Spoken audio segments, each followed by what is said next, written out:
Do you fly a tailwheel airplane? Well, then this video probably doesn't apply to you.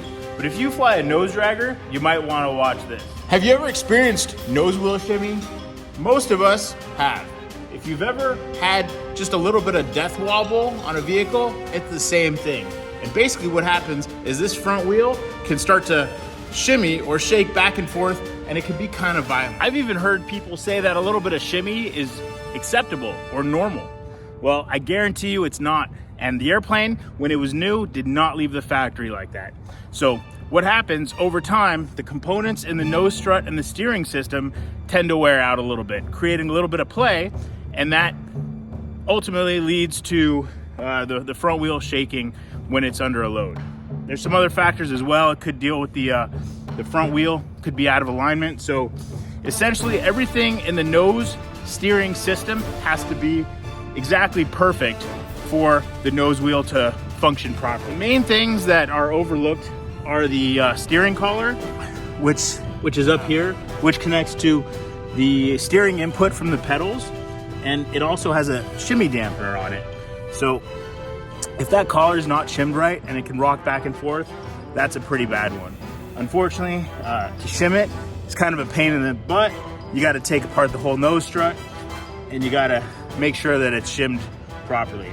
I've been all through that. You can see it in my nose strut overhaul video. When I got this airplane, it had a little bit of shimmy, but it was very manageable. With the smaller wheel on there, you didn't even really notice that much. Once I put a big wheel on the front, even though I went through and I shimmed everything and I tightened up the torque link bushings, replaced all the hardware, it was very bad. So bad that I had to start from scratch, and I'm essentially going through the entire thing all over again, trying to eliminate any possible play or shimmy on the front end. So other factors have to do with the tire, if it's out of balance. The torque link, which I mentioned, has bushings in it, and all the hardware need to be perfectly tight, and there's actually shims you can buy as well that go in each one of the joints, if you will. So I've gone through, I've shimmed all this up, I've tightened it, I've made sure that all my bushings are good. I've gone as far to replace my nose tire, which was essentially brand new, to go with a different tread pattern, a lighter weight tire. I've rebuilt the shimmy dampener for the second time, and now I'm gonna go test it out and see what happens. So the only thing after this would be to replace the shimmy dampener with a better unit, something like from McFarlane. So yeah, let's check it out and see what happens. Clear prop.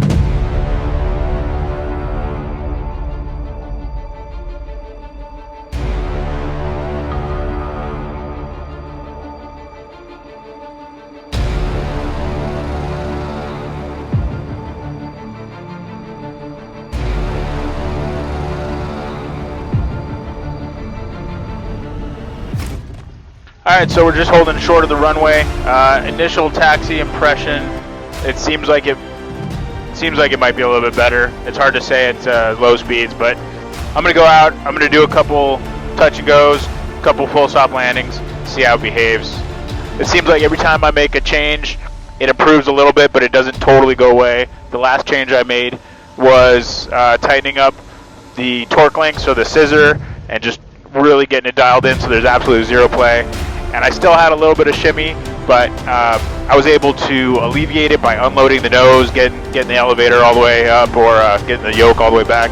That helped, but I still had it there a little bit. So let's see if this new nose wheel helps, see if it's balanced a little bit better, a little bit lighter weight, less mass. Let's see what happens.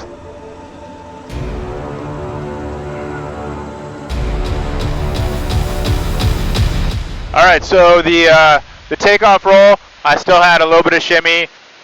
The way it felt though was more like with a small nose wheel on there before I did the big wheel upgrade.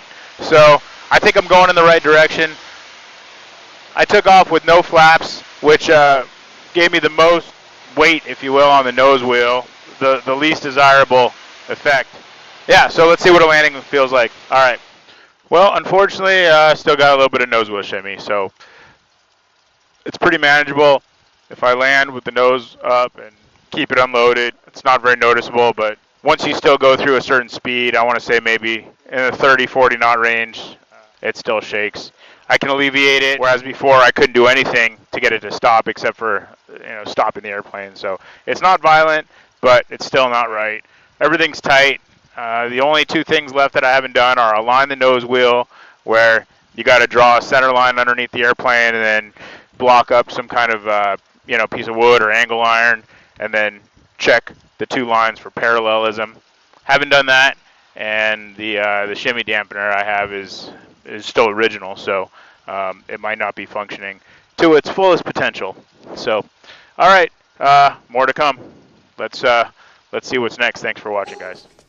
The space goes down, down, baby, down, down the roller coaster. Sweet, sweet, baby, sweet, sweet, don't let me go. Shimmy, shimmy, cocoa bop, shimmy, shimmy, rock. Shimmy, shimmy, cocoa bop, shimmy, shimmy, rock. I met a girlfriend, a Trisket. She said a Trisket, a biscuit, ice cream, soda pop from the top. Ooh, Shalita, walking down the street 10 times a week. I met it, I said it, I stole my mama's credit. I'm cool, I'm hot, sock you in the stomach 3 more times.